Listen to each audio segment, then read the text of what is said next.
ورحمه الله وبركاته. ازيكم يا حبايبي؟ عاملين ايه؟ يا رب تكونوا بالف خير. معاكم طنط اموله مطبخ سنه اولى. اول مره تزوري قناتي ما تنسيش باللايك والشير والسبسكرايب وفعلي الجرس عشان يوصلكم طنط اموله كل جديد. النهارده هنعمل ناجتس الفراخ بطريقه سهله جدا وموفره جدا، وكفايه انك عاملاها في البيت، ومكونات متواجده وبسيطه جدا. ايه هي المكونات؟ معايا نص كيلو صدور فراخ مقطعه قطع صغيره، طبعا غسلها كويس وشطفها بميه وليمون ومنشفاها كويس جدا. معايا البهارات، ودي اهم حاجه بقى في الاكله كلها، البهارات الجميله دي. معايا ايه؟ معلقتين كبار نشا، معلقه صغيره بابريكا، بصل باودر، توم باودر، بهارات فراخ، ملح وفلفل اسود، ومعلقه بيكنج باودر. تمام. معايا بقى كمان بيضايه، ومعايا بطاطسايه مسلوقه وهرساها بالشكل ده.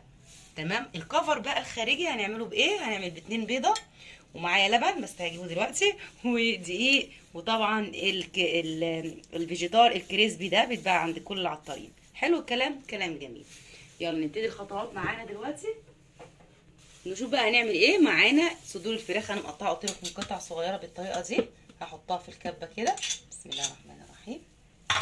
هنزل عليها بالبيضه. طبعا لو انت هتعملي كميه اكبر، يعني لو هتعملي كيلو صدور فراخ بتضاعفي كميات كل المقادير دي. البيضايه، وهنزل بالنشا، كل البهارات بتاعتي، البابريكا والبصل البودر والثوم البودر، ورشه سكر يا جماعه بالشكل ده. بسم الله.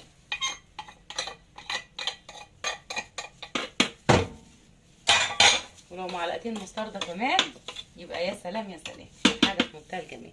خلاص هاخدهم كده وهضربهم في الكبه كويس جدا وارجع. شايفين حبايب طنط اموله؟ ضربتها في الكبه لحد بقت بالقوام ده، خلاص بقت ناعمه خالص كده. هضيف البطاطسايه المسلوقه بتاعتي بالشكل ده، وهضربهم لفه عشان كلهم يختلطوا ببعض وما يبانش خالص ان احنا حاطين بطاطس. البطاطس دي هتمسك القوام شويه، وطبعا هتزود الكميه وهتبقى موفره وملهاش طعم خالص، وهتبقى في منتهى الجمال. هضربهم ضربه كده وارجع. زي ما احنا شايفين حبايب طنط اموله، ضربتهم كلهم يتمزجوا مع بعض كده، البطاطس مع الفراخ بالشكل ده. هبتدي دلوقتي احطهم كده في طبق. بسم الله الرحمن الرحيم.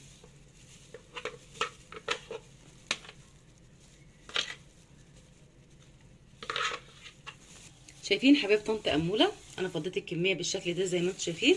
هنعمل ايه دلوقتي؟ معايا كيس ثلاجه انا فتحته بالشكل ده. اوكي. معايا دقيق. بسم الله الرحمن الرحيم. ارش كده على كيس الثلاجه، وهجيب بقى الكميه بتاعتي وهنزل بيها كده. بسم الله.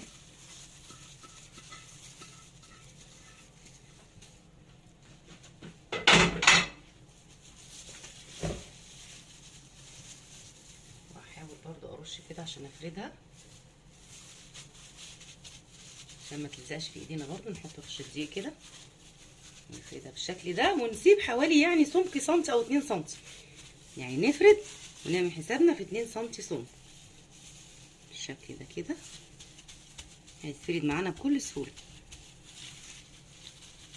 نحوط كده عليها، نعملها على شكل مستطيل.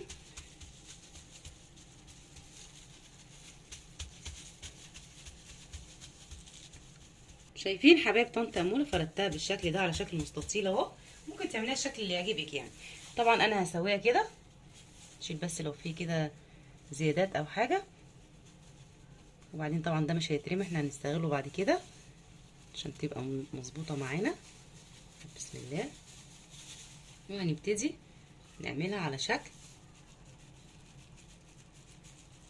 مربعات كده، الحجم اللي يعجبك او الشكل اللي يعجبك.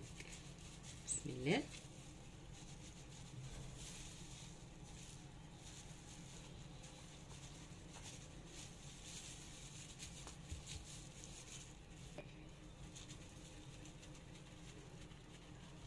طبعا لو لقيتوها لزت ولا حاجه نحطها في دي كده، نحط السكينه في دي كده عشان خاطر لو لقيته مسكت في العجين او حاجه في الفراخ. نعملها بالشكل ده.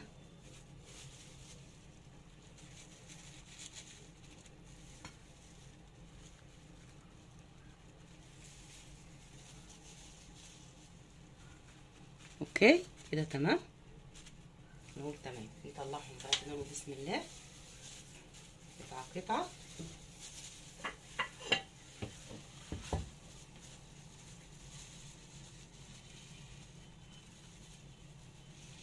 نحاول نحطهم يبقوا ايه بعيد عن بعض خالص عشان ما يلزقوش في بعض.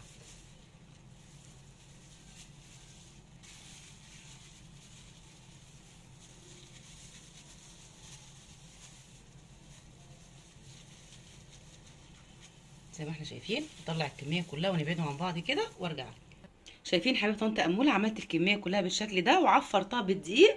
عفرتها ازاي هوريكم دلوقتي. يعني بعد ما خلصت الكميه كلها رحت ماسكاها كده حطيت عليها دقيق كده وكده من ورا ومن قدام. تمام. عملت بقى الكميه كلها كده عشان الوقت. وهعمل دلوقتي بقى البيض واللبن بتاعي على بعض كده اهو. ادي البيض واحط عليه حوالي معلقتين لبن. بسم الله. ملح وفلفل اسود. نقلبهم كويس. طبعا في زيت على النار على درجه حراره متوسطه، زيت غزير، وهنبتدي نقلي فيه الكميه بتاعت النجس كلها. بس نبتدي نعمل الكفر بتاعها الاخير. طبعا بعد ما عفرتهم بالزيت هقول بسم الله. طبعا بصي يا حبايبي انا حطاهم ايه في حاجات بعيده عن بعض كده عشان ايه ما يلزقوش. لو عايزه تحطيها في طبق واحد بتحطي برده كيس بلاستيك فوق منها وتحطي طبقات فوق بعضها بس بينهم بلاستيك. تمام. وهنزل كده احطهم في البيض بالشكل ده، وبعدين اطلع على الفيجيتار المقرمش بتاعي. بسم الله الرحمن الرحيم. بالشكل ده كده واضغط بالراحه كده خالص زي ما احنا شايفين.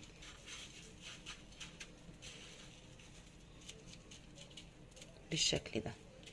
طبعا انا هعمل بقى الكميه كلها. ادي واحده، نعمل واحده تاني مع بعض اهو. ناخدها كده نعفرها بالدقيق زي ما قلت لكم. الخطوه دي عشان عملتها مش قدامكم بعملها تاني. ومن الدقيق بنزل على البيض بالشكل ده كده. اطلعها نحطها في الفيجيتار بالراحه كده ونضغط ضغطه بسيطه. بسم الله.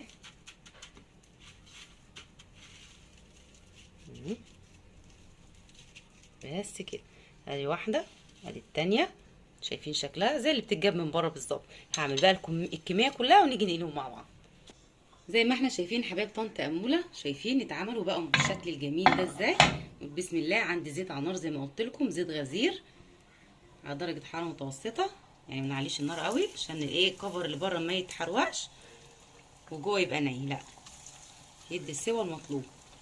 بسم الله. شايفين الشكل زي بتاعت بره بالظبط.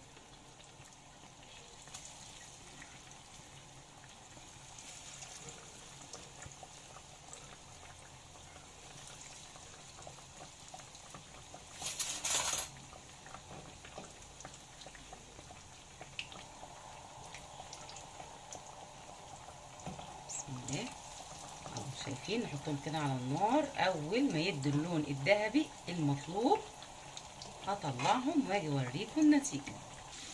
شايفين حبايب طنط اموله اللون الذهبي الجميل ازاي. بسم الله ما شاء الله. شايفين الصوت خشنه ازاي وجميله قرمشه من بره، حاجه خطيره وطريه من جوه، نافشه وجميله ازاي ولا شغل المحلات. هنطلعها دلوقتي في طبق التقديم نحطها في النور وهنشوف الجمال كله. حاجه كده في منتهى الجمال. بسم الله الرحمن الرحيم. حوالي نص كيلو فراخ عملنا بيهم حوالي 25 قطعه تقريبا يعني. وطبعا لو صغرنا الحجم يبقى اكتر من كده. الحاجات دي كلها بايدينا نعملها. تعالوا كده نشوف. بسم الله. الله يا تريكاتك يا حركاتك يا طنط امول. ايه الجمال ده. شايفين حاجه كده تحفه.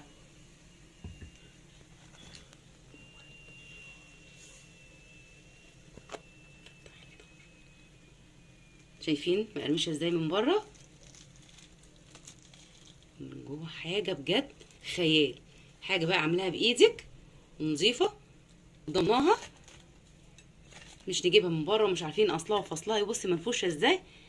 تنفعك كده وتشرفك في العزومات. يا ريت بقى تجربوها، وما تنسوش طنط اموله باللايك والشير والسبسكرايب، فعلوا الجرس عشان يوصلكم من طنط اموله كل جديد. والسلام عليكم ورحمه الله وبركاته.